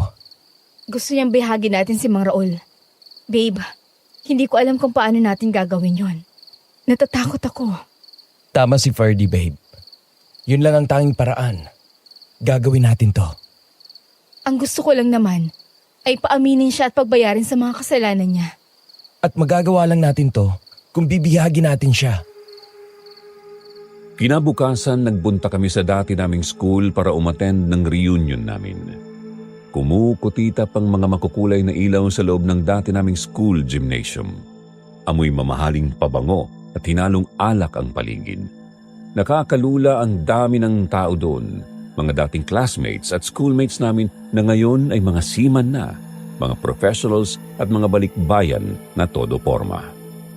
Bongga ang reunion, pero parang sumisikip ang dibdib ko sa ingay. Kaya naman lumabas ako at naglakad patungo sa madilim na bahagi ng open space, malayo sa maraming tao. Huminga ako ng malalim bago kumuha ng isang stick ng sigarilyo. Sisindihan ko palang sana ito nang marinig ko ang mga yabag ni Lynette. Aba, doktora! Naninigarilyo ka pala. Minsan lang, pag sobrang stressed. Akala ko ba cigarette smoking is dangerous for your health, doktora? Alam na alam mo yan. Hindi naman ako naka-duty ngayon. Hala, may pagka-bad girl si doktora. Pero, alam mo, hindi kita masisisi. Stressful naman talaga sa loob. Akala ko ba reunion to. Pero lahat ng makausap ko, si Kathy ang tinatanong. Para namang sumikat lang talagang barkada natin dahil namatay siya. Pati pala ikaw ay tinatad rin nila ng mga tanong tungkol kay Kathy. Bukang bibig rin nila yan. Yung batang namatay lang kamakailan. Ako yung tinatanong nila kasi kapitbahay namin yun. Hindi ko naman yun kamag-anak. Hindi ko nga kilala yung bata eh. Ngayon lang naman ako nakauwi ulit dito sa Pilipinas. Alam mo daw ang plano ni Ferdy? Oo. Pati yung nangyari sa bahay niyo kagabi. Binalita na niya sa akin. Mia, sa tingin ko kailangan gawin na natin yung plano niya. Bihagin natin si Mang Raul bago pa pamilya ko naman ang isunod niya. Saktong lumitaw sina Ferdy at Jacob mula sa silid ng gym. Seryoso ang mga mukha nila. Malayo sa vibe ng party na iniwan namin. Anong ginagawa niyo dito? Namiss niyo agad kami? Asa ka pa? Ang sama talaga ng ugali mo. Kasing sama ng hitsura mo. Tara na. Hindi na natin tatapusin tong reunion. Pupuntahan na natin si Kapitan. Talaga? Oo. Susundin natin ang sinabi ng nanay mo. Sabi rin kasi ng nanay ko, may kaalaman daw talaga si Kapitan sa mga aswang. Mukhang malaki nga ang maitutulong niya sa atin eh. And we need all the help that we can get. Kung ganun, ano pang hinihintay natin? Tara na! Mabilis kaming naglakad patungo sa parking lot. Sumakay ako sa front seat sa tabi ni Jacob habang mabilis namang pumasok sina Ferdy at Lynette sa likod. Humigit ng malalim na hininga si Jacob bago pinaharurot ang kotse palayo sa ingay ng reunion. Tahimik lang kaming lahat habang bumibiyahe. Hanggang sa huminto ang sasakyan sa harap ng isang lumang bahay na gawa sa bato at nara. Kumpara sa ibang bahay sa baryo, tanging ang bumbilya sa tapat ng pinto ni Kapitan Tonyo ang tanging nagbibigay ng liwanag sa madilim na kalsada. Nandito na tayo. Gising pa kaya siya? Oo nga no. Di ko rin na-realize yan kanina. Mag-aalas Diyos na. Baka makaistorbo tayo sa pahinga niya. Bakit kaya hindi na lang muna natin ito ipagpabukas? Ang sabi ng nanay ko, gising pa raw si Kapitan ng ganitong oras. Subukan lang natin. Nandito na tayo eh. Bumaba kami ng kotse at kumatok ng 3 beses sa bahay niya. Matagal bago bumukas ang pinto at akala namin ay tulog na talaga siya. Aalis na sana kami dahil ayaw naming mambulabog ng bahay sa gitna ng gabi. Pero biglang bumukas ang pinto at bumungad sa amin si Kapitan Tonyo na nakasando at may hawak na baso ng kape. Hindi siya nagulat. Sa halip malalim ang naging tingin niya sa amin, lalo na sa akin. Tuloy kayo. Matagal ko nang hinihintay na puntahan niyo ako. Po? Alam ko ang tungkol sa plano niyo. At alam kong darating ang araw na kakailanganin niyo ang tulong ko. Alam niyong pinagdududahan namin si Si Mang Raul. Oo naman. Huwag kayong mag-alala. Pareho tayo ng hinala. Kaya halina kayo. May pag-uusapan tayo. Pumasok kami sa loob. Puno ang sala niya ng mga lumang folder, dyaryo at mga kakaibang gamit. Mga tuyong ugat, bote ng langis at mga uling na may nakasulat na mga kakaibang simbolo. Pinaupo niya kami sa sofa at tiningnan ng taimtim. Kap, kailangan po namin ng tulong ninyo. Kayo ang matagal nang may alam kung paano labanan ang isang aswang. Bago ang lahat, kailangan niyong maintindihan na hindi biro itong bagay na gagawin niyo. Delikado ito. Alam po namin yon. Pero handa na po kami. Bukod sa gusto namin masigurong hindi na makakapaminsala ang aswang na yon, gagawin rin po namin to para sa kaibigan namin. Para kay Cathy, mabubuting kaibigan nga kayo. Hanggang ngayon ay hindi niyo pa rin siya nakakalimutan. Kahit kailan, ay hindi namin siya kakalimutan. Kaya hindi kami papayag na mapunta lang sa wala ang pagkamatay niya. At malakas pong hinala namin na si Mang Raul nang nasa likod ng lahat ng to. Matagal ko nang binabantayan ang matandang yan. Pero hindi niyo siya basta-bastang mapapaamin. Kaya nga kami narito, Kap. May plano kami. Bibihagi namin siya. Pero kailangan namin ng tulong niyo para malaman kung kailan siya pinakamahina. Sa kabilugan ng buwan sa Makalawa, doon siya lumalabas para maghanap ng bagong lakas. Teka, hindi ba gabi ng fiesta yun? Oo, magiging mahina siya sa araw na yon. Kapistahan kasi ito ng isang santo. At halos lahat ng tao sa baryo natin ay magdarasal. Kaya sigurado kung mahihirapan siyang lumaban sa gabing yon. Kung ganun ay sasamantalahin na namin ang pagkakataong to. Pero babalaan ko kayo. Kapag nabigo kayo sa pagbihag sa kanya, wala nang makakaligtas sa inyo. Handa na po kami. Kung ganun, tatagan niyo pa ang mga sarili niyo at magdasal kayo ng maraming beses. Sa loob ng 2 araw ay naging kuta namin ang garahe ni na Jacob. Hinanda namin ang mga tali, sako at mga boteng may kung ano-anong likido mula kay Kapitan Tonyo. Ito raw ang mga gagamitin para isagawa ang plano namin. Pre, mahalaga tong makapal na lubid na binabad sa tubig, alat at bawang. Siguraduhin mong mahigpit ang buhol nito, ha? Oo, pre. Ako nang bahala dito. Bukas ng gabi na natin isasagawa ang pagbihag kay Mang Raul. Bakit parang kinakabahan ako? Normal lang ang nararamdaman mo, Lynette. Sigurado akong wala sa atin dito ang hindi kinakabahan. Natural. Hindi naman normal sa ating lahat itong gagawin natin. Tama. Hindi normal itong gagawin natin. Pero kailangan pa rin natin gawin. Mahalagang bagay ito. Sumapit ang gabi ng fiesta. Rinig na rinig ang ingay ng perya at tugtugin mula sa plaza. Pero kabaliktaran nito ang madilim na daan patungo sa kubo ni Mang Raul. Tanging ang kaluskos ng mga tuyong dahon lang ang naririnig namin. Pagkababa namin ng kotse, napatingin ako kay Jacob na hinihimas ang hawak niyang baril. Presence of mind at tatag ng loob ang kailangan natin ngayon. Okay? Ngayon siya pinakamahina. Kaya kailangan nating maisagawa ito ngayong gabi. Nasa plaza rin ngayon ang halos lahat ng tao. Walang ibang makakaalam ng gagawin natin. Tama. Kaya magdoble ingat tayo. Dahil ito lang ang pagkakataon nating babihag siya. Hindi tayo pa rin magkamali ng kilos. Pinagplanuhan na natin ito ng maayos. Kaya tanda lang natin kung anong mga kailangan natin gawin at magtatagumpay tayo. Just stick to the plan. Let's go! Dahan-dahan kaming lumapit sa kubo na nakatayo sa gitna ng masukal na taniman. Amoy lansa at nabubulok na karne ang sumalubong sa amin. Biglang bumukas ang pinto ng kubo at mabilis na lumabas ang isang malaking itim na aso. Nanlisik ang mga mata nito sa amin bago mabilis na tumakbo palayo patungo sa kadiliman ng gubat. Yung aso? Pabayaan nyo na yung asong yun. Si Mang Raul ang unahin natin. Hindi kaya magiging problema ang asong yun maya-maya? Aso lang naman yun. Ano naman ang magagawa nito laban sa ating apat? Babe, tama si Ferdy. gawin na lang natin ang ipinunta natin dito. Nagulat kami sa tumambad sa amin. Inasahan ko makakakita ako ng halimaw pero isang matandang lalaking nakalugmok lang sa sahig ang nakita namin.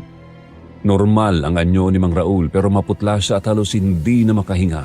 Nanginginig ang mga kamay niyang nakakapit sa gilid ng katre. Anong ginagawa niyo dito? Nangihina siya. Mukhang totoo nga ang sinabi ni Kapitan. Siya nga ang aswang. Parang awa niyo na. Tigilan niyo na ako. Bakit? Naawa ka ba sa mga naging biktima mo? Inosente ako. Wala akong kasalanan. Huwag tayong magpapadala sa arte niya. Mabilis na kumilos sina Jacob at Ferdy. Dinakma nilang magkabilang braso ni Mang Raul kahit mukhang mahina ay naramdaman ko ang tensyon sa mga kalamnan ng matanda habang pilit siyang pumipiglas. Kinuha ko ang lubid na may bawang at asin. Ramdam ko ang panginginig ng sarili kong mga kamay habang itinatali namin ang mga binti at braso niya. Sa bawat dikit ng lubid sa balat niya ay namimilipit siya sa sakit na parang napapaso. Sa loob ng ilang minuto ay nakagapos na si Mang Raul sa gitna ng kubo. Pinagitnaan namin siyang apat at nagsimulang kumprontahin siya. Kahit paanong gawin niyo sa akin, wala akong aaminin. Dahil hindi talaga ako ang aswang. Nagkakamali kayo. Kahit nakagapos ka na ngayon, panindigan mo pa rin talaga ang kasinungalingan mo. Mang Raul, umamin na kayo para matapos na to. Mali kayo ng pinagbibintangan. Habang nakatuon ang atensyon niyo sa akin, malaya pa rin ngayon ang totoong aswang. Sana maintindihan nyo na hindi madali para sa amin to. Hindi namin gusto itong ginagawa namin. Mga professional kami. Pero ano tong ginagawa namin? Kailangan naming mandukot para paaminin ang isang halimaw sa kasalanan niya. Wala nga akong kasalanan. Aminin mo na, Mang Raul. Ilang buhay pa ba ang kukunin mo? Si Cathy, yung bata. Sino pang susunod? Hindi ako. Hindi ako pumatay sa kanila. Ang totoo niyan, pinatay ng aswang kaisa-isa kong anak. Ilang taon na ang nakalilipas. Kaya ako narito. Kaya ako lumapit sa mga bata dahil ayokong matulad sila sa anak ko. Gusto ko silang protektahan. Anong sinasabi mo? May mga nakakita sa iyong sinusundan sila. Binabantayan ko sila. Gabi-gabi akong nagmamasid. Dahil alam kong nandito lang siya sa paligid. Malapit ko na siyang makilala. Konti na lang. Kapitan, bakit kayo nandito? May kailangan kayong malaman. Ano po yun? Baka wala dyan siya. Maling tao nga hawak nyo. Anong ibig mong sabihin, Kap? May nawawalang bata sa perya ngayon lang. Kinuha habang nanonood ng palabas. Kung hawak nyo si Mang Raul dito, ibig sabihin, malayang nakakagala ang tunay na halimaw. Ito na ang matagal ko nang sinasabi sa inyo. Hindi nga ako ang aswang. Kung ganun, kailangan nating mahanap kung sino ang totoong. Teka, bakit kayong tatlo lang ang nandito? Di ba apat kayo? Nasaan si... Si Ferdy, nasan ang isang yun? Hindi ba? Magkatabi lang kayo kanina. Hindi ko napansin na umalis siya. Baka nasa panganib ang buhay niya. Bilisan nyo. Kailangan natin siyang hanapin. Hindi kami nagsayang ng oras at kaagad na kumilos. Pero bago kami lumabas ng kubo ay kinalagan ko muna si Mang Raul. Walang sali-salita. Tinanguan ko lang siya at tumango naman siya pabalik sa akin. Para bang pinarating niya na naintindihan niya ang ginawa namin pero alam kong hindi sapat yun. Kaya ipinangako ko sa sarili ko na sa oras na matapos ang lahat ng ito, hihingi kami ng tawad sa kanya sa tamang paraan sa kanya. Pero sa ngayon ay kailangan muna naming iligtas ang kaibigan namin at hanapin ang tunay na aswang. Tingnan nyo. May mga footprints. Mukhang kay Ferdy to. Sa tingin ko'y pumasok siya sa kagubatan. Ano naman ang gagawin niya doon? Di tayo sigurado kung ginusto niya kang pumasok sa kagubatan. O baka naman, may kumalagkad sa kanya papasok doon. Tama siya. Malakas ang hinala ko na tinagay siya ng aswang. Kung ganun ay kumilos na tayo. Bago pa may mangyaring masama sa kaibigan namin. Huwag na huwag niyong bibitiwan ang inyong mga sandata. Pati na rin ang mga dala niyong pangontra. Nakahanda na po kami. Kung ganun ay tayo na. Nakatago kami sa likod ng malalaking puno ng akasya. Ramdam ko ang magaspang na balat ng puno sa pisngi ko habang dahan-dahang sumisilip. Pinipigilan ko ang paghinga ko dahil baka marinig ng kung anong nilalang ang tibok ng puso ko na parang tambol sa sobrang bilis. Hanggang sa nakita naming nakatayo sa pusod ng kagubatan ang isang nakakapangilabot na nilalang. Mahaba ang buhok nito, nakakangilo ang mga kuko at nanlilisik ang mga mata. At ang mas ikinagulat namin ay nang makita naming nakaluhod si Ferdy sa harap nito pero imbis na sugurin ang kaibigan namin ay tinitigan lang ito ng aswang. Pakiusap. Huwag mong sasaktan ang mga kaibigan ko. Bakit niya kinakausap ang aswang na para bang magkakilala sila? Mukhang may nililihim sa iyong kaibigan niyo. Hindi. Imposible. Matagal na namin kilala si Ferdy. Imposibleng pagtaksila niya kami. Huwag muna natin siyang husgahan. Obserbahan muna natin ang mga susunod na mangyayari. Nakikiusap ako sa iyo. Huwag mo silang sasaktan. Ginawa ko naman ang lahat para protektahan ka, hindi ba? Kaya pagbigyan mo na ako sa hiling ko ngayon. Ito lang po ang hihilingin ko mula sa inyo. Ililihis ko sila. Lilinlangin ko sila kung kinakailangan. Basta wag mo lang silang sasaktan, Nay. Napaatras ako at halos mabitawan ko ang hawak kong itak. Hindi ako makapaniwala sa nadiskubre namin, ni sa hinaga pa hindi ko inakalang ang nanay pala niya na si Aling Trining, ang tunay na aswang. Nagkatinginan kaming lahat, parehong gulat na gulat sa narinig namin. Hinawakan ko naman ang mahigpit ang kamay ni Jacob dahil alam kong napakahirap para sa kanya ang nalaman namin. Sa aming apat, silang dalawa ni Ferdy ang pinaka-close dahil silang dalawa lang ang lalaki sa barkada namin.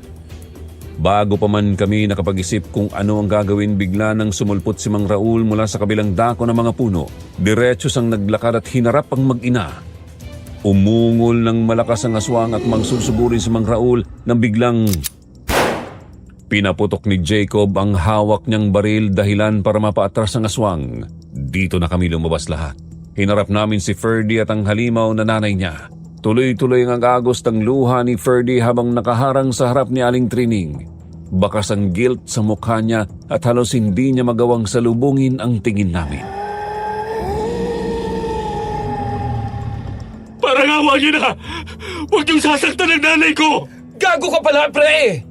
Pinagmukha mo kaming tanga! Niloko mo lang kami!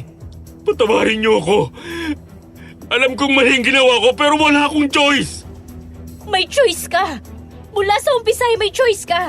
At mas pinili mong gawin ang mali! Kung kayong nasa posisyon ko, magagawa niyo rin bang talikuran ang sarili niyong ina? Biglang sinugod ni Jacob si Ferdy at itinutok dito ang baril. Sinubukan ko siyang pigilan pero huli na ang lahat. Nagpang-abot na silang dalawa. Nag-agawan sila sa baril hanggang sa tumilapon ito sa malayo, diretso sa madilim na bahagi ng gubat. Hinarap ko naman si Ferdy, hindi pa rin ako makapaniwalang nagawa niya kaming lokohin. Bakit, Ferdy? Bakit mo kami tinraidor? Bakit mo kami nilinlang? Mia, patawarin mo ako. Alam kong mahalaga sa'yo ang nanay mo. Isa ka lang anak na gustong protektahan ng kanyang ina. Pero, alam mo kung ano ang tama at mali. Kailan mo pa ito tinatago sa amin? Gaano katagal mo na kaming niloloko? Bata pa ako nung naalaman kong totoo. Ilang linggo matapos mawala si Cathy. Nakita ko sa bayo mga damit ng mga batang nawawala. Kasama doon yung paboritong damit ni Cathy. Kung ganon, mula pagkabata ay niloloko mo na kami. Hayop ka! Minsan lang siya kumain ng tao noon. Isang beses lang sa isang taon. Buhay na hayop lang ang madalas na kinakain niya. Pero habang tumatanda siya, hindi niya na makontrol ang gutom niya. Mas marami na siyang pinapatay. Diyos ko! Alam kong mali. Isang malaking kasalanan tong ginagawa namin. Maniwala kayo. Ilang beses ko lang sinubukang itama ang lahat pero hindi ko kaya. Nanay ko siya. At hindi ko kayang isuplong ang sarili kong ina. Patawarin niyo ako. Hindi pinansin ni Jacob ang paghingi ng tawad ni Ferdy. Isang malakas na suntok ang pinakawalan niya na nagpabagsak kay Ferdy sa lupa. Hindi naman nagustuhan ng aswang ang nangyari at sa galit ni Aling Trining naglabas siya ng matutulis na kuko at mabilis na sumukod kay Jacob. Pero bago pa man maabot ng aswang ang leg ni Jacob ay humarang si Kapitan Tonyo. Gamit ang kanyang hawak na sandata, buong tapang niyang sinalubong ang pagsugod ng aswang. Naririnig ko ang lagutok ng kamao ni Jacob na tumatama sa panga ni Ferdy. Ayaw paawat ni Jacob. Bawat suntok niya ay may kasamang mura at galit. Nagpagulong-gulong sila sa tuyong dahon. Nagpapalitan ng mga dagok habang si Ferdy naman ay sumusubok lang na sumangga. Hindi nagagawang lumaban ng pabalik. Sa kabilang banda parabang isang anino ng kamatayan ang gumagalaw. Mabilis na iwinasiwas ni Kapitan Tonyo ang kanyang hawak na itak para harangin ang matutulis na kuko ni Aling Trining. Kumikislap ang talim sa ilalim ng buwan sa tuwing tumatama ito sa kuko ng aswang. Namayani ang tunog ng bakal laban sa tila bakal na kuko ng aswang. Maliksi si Kapitan. Umiiwas siya sa bawat kagat at kalmot pero hindi rin nagpapahuli ang aswang dahil mabilis itong lumulukso sa mga puno at sumusunggab pabalik na parang gutom na hayop. Lynette, kailangan nating tumulong. Lynette? Nasaan si Lynette? Nandito lang siya kanina. Saan nagpunta ang kaibigan niyo? Hindi ko alam. Diyos ko, Lynette! Namilog ang mga mata ko nang mahagip ko siya sa may damuhan. Nakatayo doon si Lynette. Matigas ang pagkakahawak sa baril ni Jacob na tubilapon kanina. Nanginginig ang kanyang mga kamay pero matalim ang tingin niya sa aswang. Para kay Kathy! Para sa lahat ng mga inosenteng buhay na kinitil niyo! Nay! Masunog na sana ang kaluluwa mo sa impyerno! Lynette! Tama na! Lynette! Napaungol ang aswang sa sakit at napaluhod sa lupa. Hindi naman sinayang ni Kapitan Tonyo ang pagkakataon. Mabilis ang sumugod at itinarak ang isang benditadong patalim direkta sa dibdib ng aswang. Nanlaki ang mga mata ni Aling Trining na wala ang panlilisik ng kanyang mga mata at unti-unting bumalik ang anyong tao. Isang nakabibiging sigaw ang pinakawalan ni Ferdy. Bigla siyang kumawala sa pagkakasakal ni Jacob at mabilis na gumapang palapit sa kanyang ina. Nakahandusay si Aling Trining sa lupa. Habol ang bawat hininga habang mabilis na kumakalat ang dugo sa kanyang damit. Nanginginig na hinawakan ni Ferdy ang malamig na bangkay ng kanyang ina habang patuloy na bumubuhos ang kanyang luha.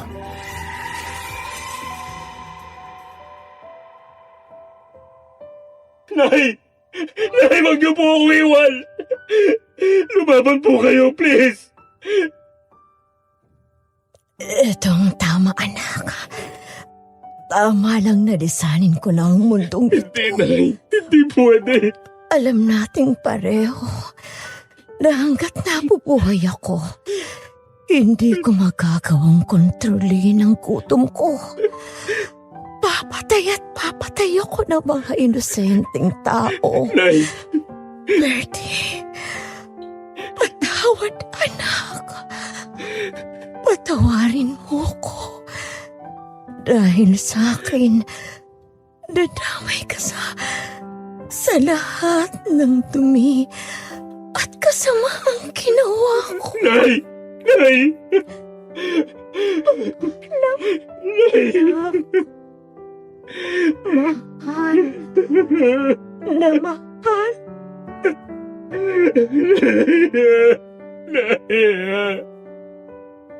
Napahagulgol lang si Ferdy habang pinapanood naming unti-unting nawawalan ng buhay ang kanyang ina.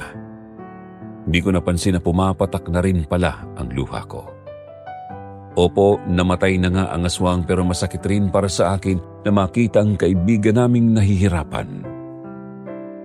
Tumayo kaming lahat nang nakatitig sa bangkay ni Aling Trining. Nabalot ng nakabinbing katahimikan ng gubat, liban na lang sa humahagulgol na si Ferdy. Yakap-yakap pa rin niya ang kanyang ina na parabang hindi alintana ang lansa ng dugo na humahalo sa lupa. Tapos na. Wala nang aswang. Sa wakas ay matatahimik na ang baryong ito. Tumayo ka na dyan, Ferdy. Tutulungan ka naming ilibing siya. Iwanan na natin siya. Pinagtakpan niyang pumatay kay Kathy. Traitor siya. Hindi. Ano?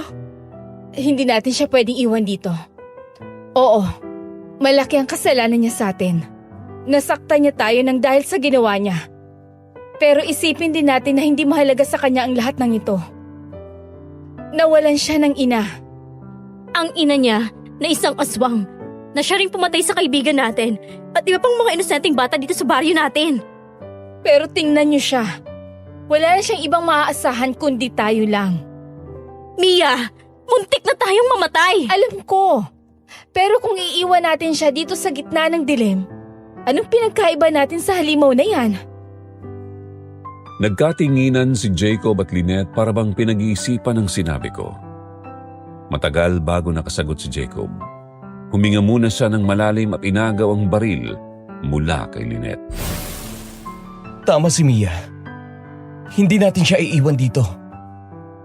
Pero, Dadalhin natin siya sa bayan. Ang mga pulis na ang humusga sa kanya.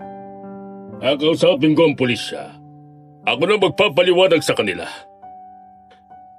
Pagbabayaran ko mga kasalanan ng nanay ko. Ano? Hindi kayo basta-bastang paniniwalaan ng pulisya pag sinabi niyong katotohanan tungkol sa aswang. Kaya ako nga ako sa kasalanan ni nanay. Sasabihin ko na akong dumukot at pumatay sa mga inosenteng bata dito sa baryo natin. nahihibang ka na ba? Kailangan makamit nilang hustisya. Lalong-lalo na si Cathy. Ang laki ng atraso ko sa kaibigan natin. Maraming taon ko itong binitbit sa konsensya ko.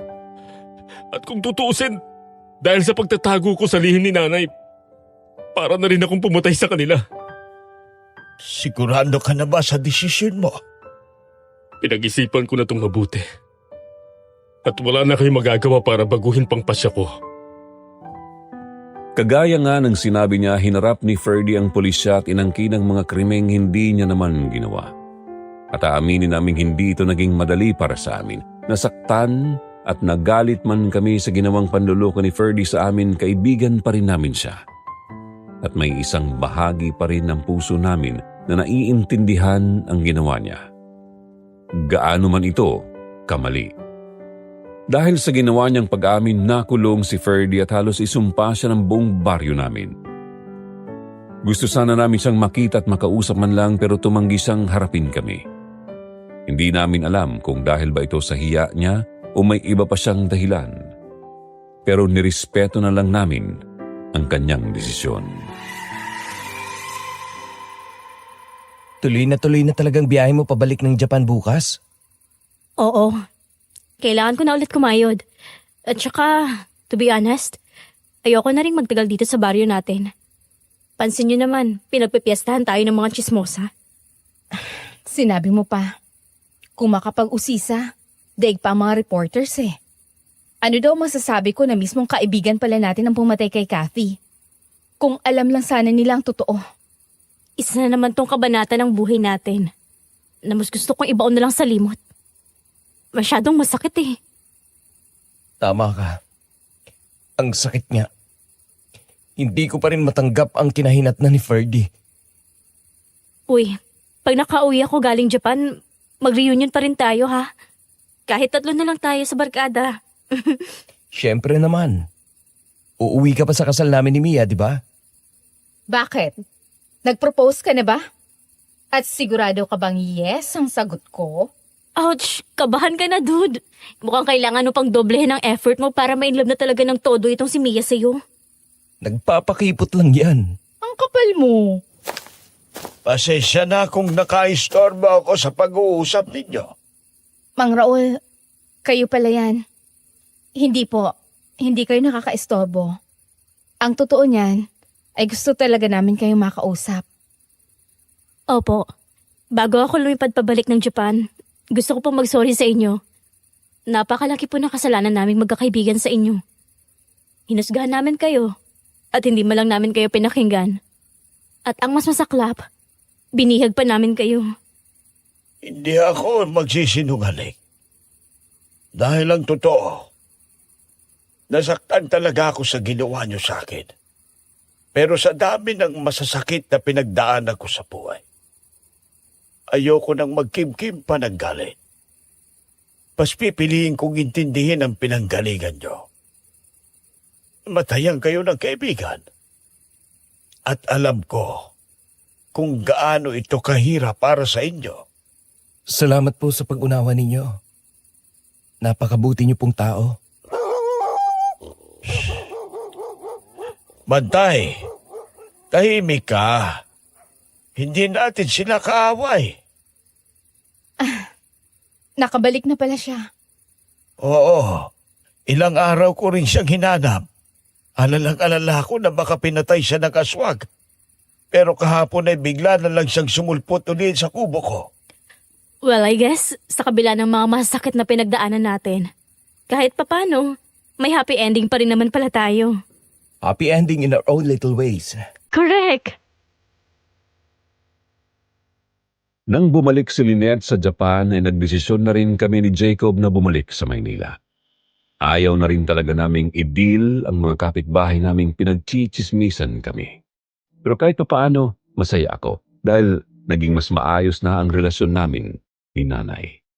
Naging klaro na sa akin ang lahat at naliwanagan na ang isip ko. Kaya naman bumalik kami ni Jacob sa Maynila at ipinagpatuloy ang buhay namin. Umuuwi rin naman kami sa baryo tuwing Pasko at Bagong Taon. At tuwing umuuwi kami ay sinusubukan naming dalawin sa kulungan si Ferdy. Pero ayaw pa rin niya kaming harapin. Kaya naman kami na ang sumuko at hinayaan na lang siyang sa gusto niyang mangyari. Pero araw-araw ko siyang sinasama sa mga dasal ko na sana magkaroon ng kapayapaan at katahimikan ang puso niya. 3 years later, ikinasal na kami ni Jacob. Umuwi si Lynette ng Pilipinas dahil siya ang kinuha kong maid of honor. 1 taon after ng kasal namin, biniyayaan kaagad kami ng anak at nasundan ito ng 2 pa. Sa ngayon, masaya kaming naninirahan dito sa Maynila bilang isang buong pamilya. Nakauwi na rin dito sa bansa si Lynette, may asawa at mga anak na rin siya at kasalukuyang nakatira sa Laguna. Hindi naputol ang communication namin at paminsan-minsan, nagkikita pa rin kami. Hanggang dito na lang po ang kwento ko. Sana po nagustuhan niyo ito at umaasa akong may natutunan kayong leksyon in life. Thank you po sa opportunity na to at magandang araw sa ating lahat.